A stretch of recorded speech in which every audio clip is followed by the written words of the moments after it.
ஆண்டவர் உங்களோடு இருப்பாராக. உம் ஆன்மாவோடும் இருப்பாராக.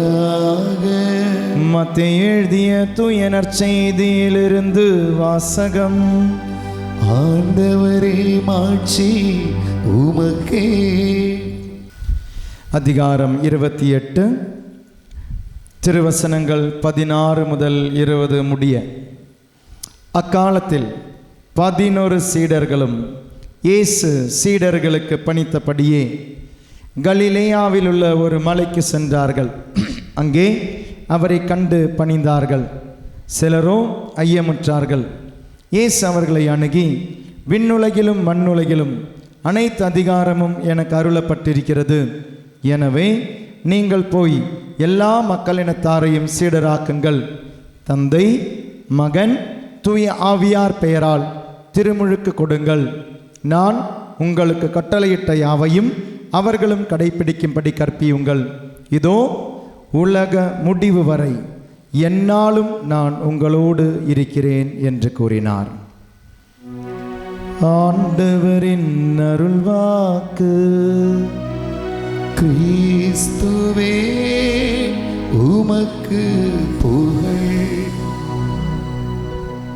இயேசுவில் பிரியமானவர்களே, இன்று தாயாம் திருவாவே இயேசுவின் விண்ணேற் பெருவிழாவை கொண்டாடுகிறது. நீங்கள் அனைவரும் உலகின் கடலறைக்கு வரை நீங்கள் எனக்காக சாட்சியாயிருப்பீர்கள் என்று இன்றைய முதல் வாசகத்தில் நாம் பார்த்தோம். அதாவது நாம் நமது வாழ்க்கையை கடவுளுக்காக சாட்சியம் பகர வேண்டும் என்று இயேசு தம் அன்பு சீடர்கள் கொடுத்த முதல் கட்டளை. நாம் நமது வாழ்க்கையில் எப்படி கடவுளுக்கு சாட்சியம் பகர முடியும்? சிலர் இப்படி தான் யோசிக்கிறாங்க, கடவுளுக்கு சாட்சியம் பகர வேண்டியவர்கள் குருக்கள், அருள் சகோதரர்கள் இவர்கள் தான் கடவுளுக்கு சாட்சியம் பகர வேண்டியவர்கள். ஆனால் அன்பார்ந்தவர்களே, ஒவ்வொரு கிறிஸ்தவனும் கடவுளுக்கு சாட்சியம் பகர அழைக்கப்பட்டார்கள். திருமுழுக்கு பெற்ற நாளிலிருந்து இயேசுவினால் தேர்ந்தெடுக்கப்பட்ட நாம் இயேசுவுக்கு சாட்சியம் பகர அழைக்கப்பட்டிருக்கிறோம். அன்பார்ந்தவர்களே, நம் ஒவ்வொருவரும் வித்தியாசமானவர்கள்.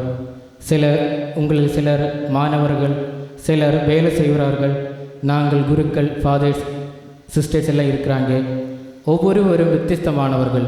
அப்படின்னா நம்மளால் எப்படி கடவுளுக்கு சாட்சியம் பகர முடியும்?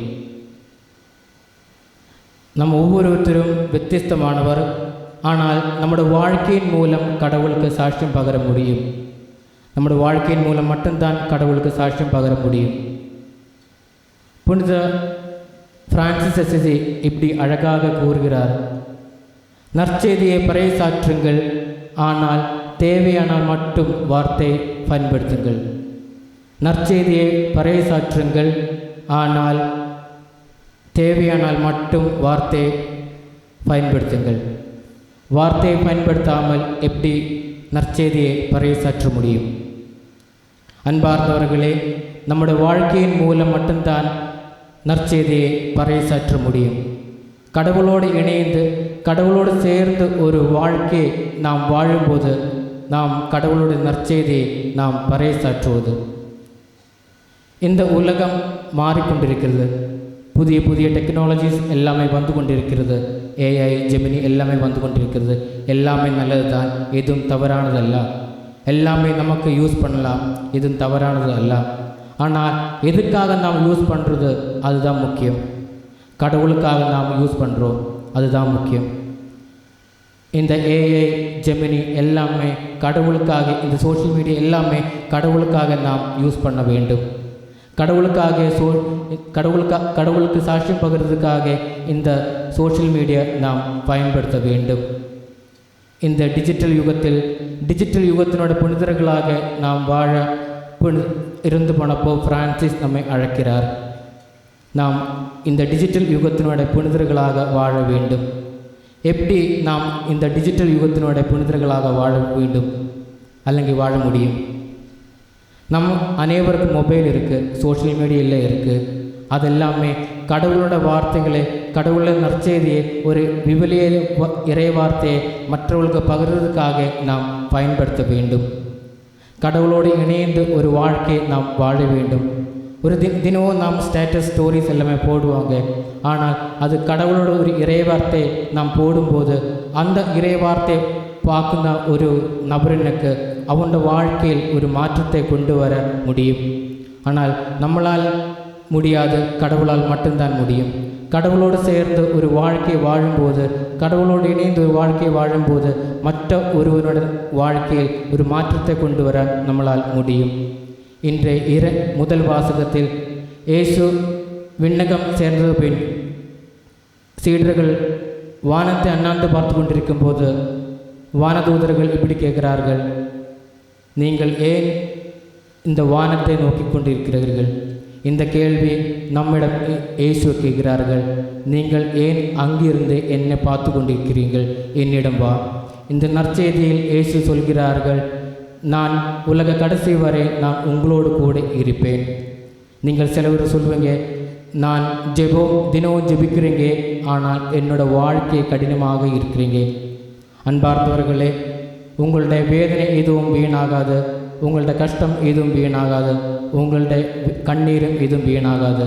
எல்லாத்துக்கும் ஒரு அர்த்தம் உண்டு.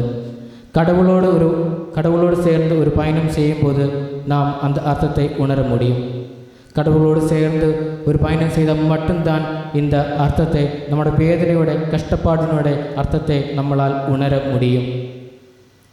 இந்த டிஜிட்டல் யுகத்தில் ஸ்டைலாக, மாடர்னாக, லேட்டஸ்ட்டு ஸ்மார்ட் ஃபோன் யூஸ் பண்ணுறதுக்கு எல்லாமே நமக்கு ஆசை இருக்குது, எல்லாமே நல்லது தான்.